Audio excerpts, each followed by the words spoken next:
Western medicine has saved millions of lives. But in the early days of colonialism, many unsafe vaccinations and medicines were tested on African subjects without their knowledge or consent. This unaddressed trauma has been largely forgotten in some quarters, but certainly not among the descendants of those who suffered. This is Shadows of German Colonialism.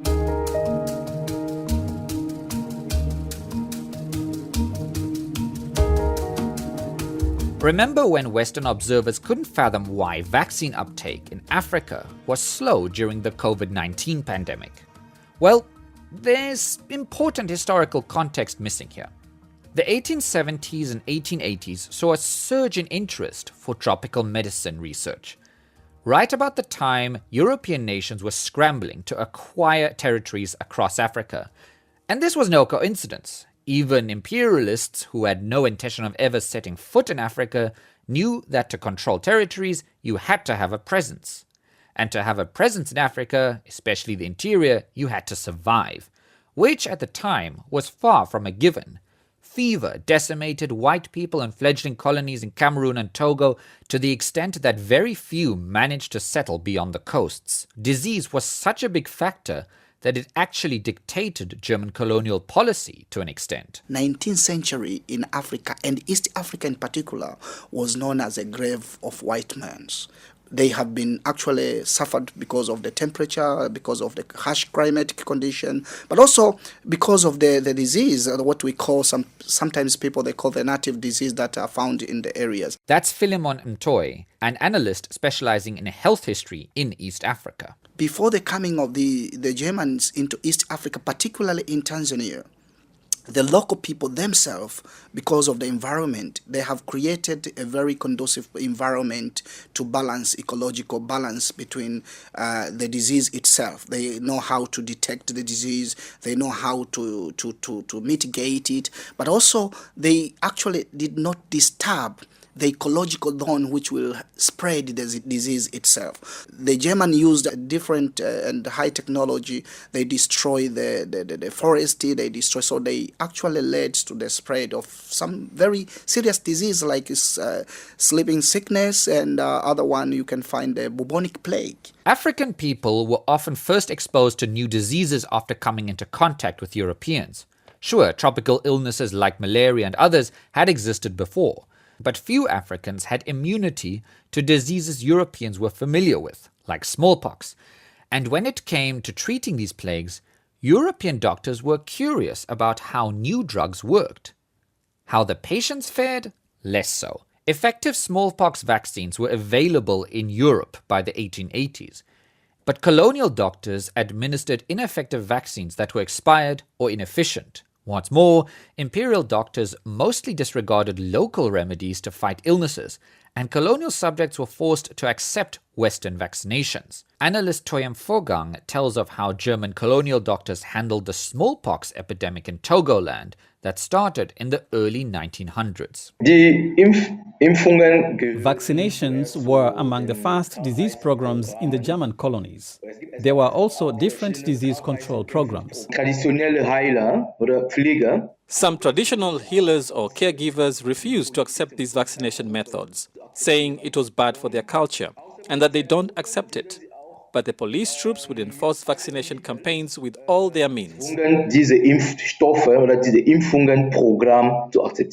And despite this forceful vaccination campaign, in the Lomé region alone, entire villages died of smallpox. In 1911, colonial doctors finally stopped, investigated, and changed their vaccination process. By 1914, the threat of smallpox was severely reduced, which created a whole other problem, according to Fogang. The colonialists profited from disease, or the existence of disease in the colonies, because they could introduce new medications and gain a certain level of goodwill from local people. They would say, okay, we are colonial masters and we force you to work on the plantations, but now we have a remedy to cure you of this terrible sickness. Colonial medicine wasn't just the preserve of sadists or medical community cast-offs. The biggest name in German medicine of the age, Robert Koch, was deeply involved in so-called tropical medicine. Koch was a respected scientist, and rightly so. He had made crucial discoveries in fighting deadly diseases like tuberculosis, anthrax, and cholera. His efforts led many to call him the father of microbiology. But there is a much darker side to Koch's contributions.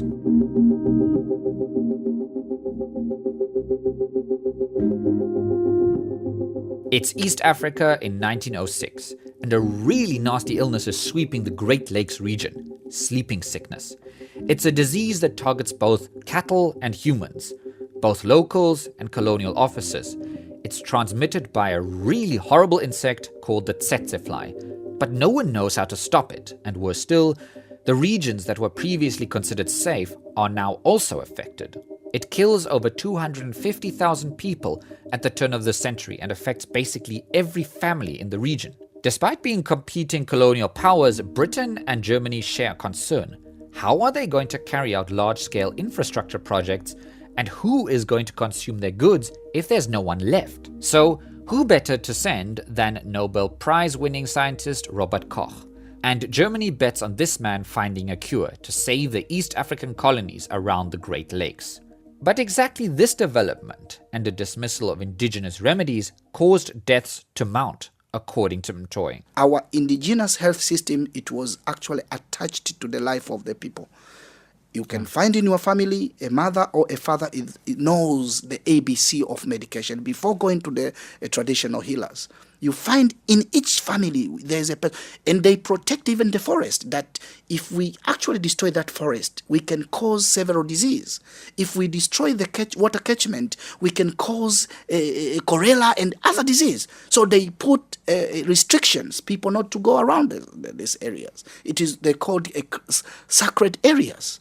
So people, they have to know these stories because they think African, they didn't know anything. They think African, they were silent. They were not silent. They were active participants of their own life. Koch is basically given carte blanche to do what he must. And what follows is scarcely believable. He was armed with a selection of drugs given to him by a number of pharmaceutical companies, which had until that point only been tested on animals in European labs, if at all. Koch sets up camp on the Sese Islands at Lake Victoria. Many cases of sleeping sickness have been recorded there, but Koch still needs more patients suffering from sleeping sickness, and he gets them in droves, though how many came willingly is unclear, and it is suspected that many were taken there by force. Conditions in this camp were bad, and Koch began injecting patients with an arsenic-containing drug called atoxyl. When it didn't work, Koch raised the dose. Patients suffered intense pain, blindness, and every 10th person died. Professor Manuela Baucher from the Free University of Berlin explains, though, that dismissing Koch is not helpful in explaining the abuses colonized people faced. Sie waren auf keinen Fall schlechte Mediziner. Das ist jetzt vielleicht They certainly weren't bad doctors, which might come across as a surprising statement for me to say. But I say this because I find it problematic simply to dismiss the science of the time. It clearly was dehumanizing and crossed boundaries, but we make it too easy on ourselves just to say it was bad science. This science was extremely respected at the time and was state-of-the-art. And what Robert Koch and co. were doing was done by medical professionals all over the world. This is a political debate. This is not a debate about good or bad science. And at some point, society has to say, we don't want this kind of science. Diese Art von Wissenschaft wollen wir nicht. Even after he returned to Germany in 1907, Robert Koch continued to recommend atoxyl to treat sleeping sickness, and colonial authorities did too. They set up further camps in East Africa and Cameroon and Togo. The word camps is also crucial here. Robert Koch suggested the use of isolation camps to fight disease and isolate sick individuals from their families, and if there was no cure, keep them isolated until their death.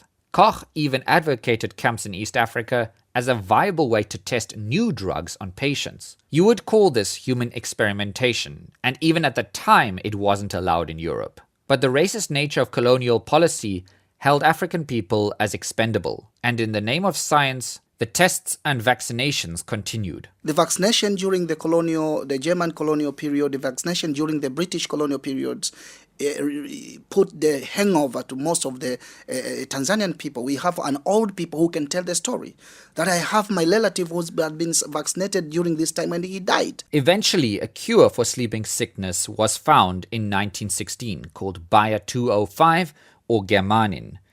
In 1921, Koch's former assistant Friedrich Karl Kleiner tested the new drugs on locals in northern Rhodesia, today Zambia. But this time, the new medicine was successful and carried an almost 100% cure rate.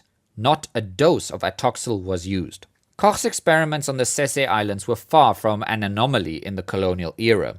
The well-being of the patients was not a priority. The key for Professor Manuela Baucher, though, is that Koch operated in a time of gross inequality. Und insofern stimmt es natürlich, wenn Leute sagen, ja, aber Robert Koch war doch einfach ein Produkt seiner Zeit. It is true when people say, yes, but Robert Koch was simply a product of his time, which does not absolve him from responsibility at all.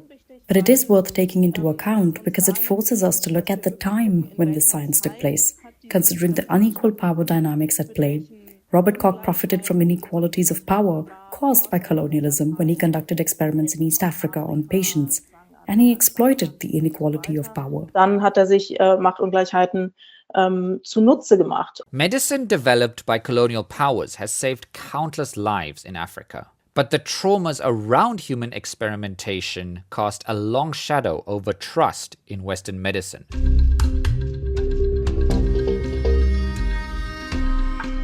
Shadows of German Colonialism was brought to you by DW with support from the German Federal Foreign Office. I'm Kai Nebe.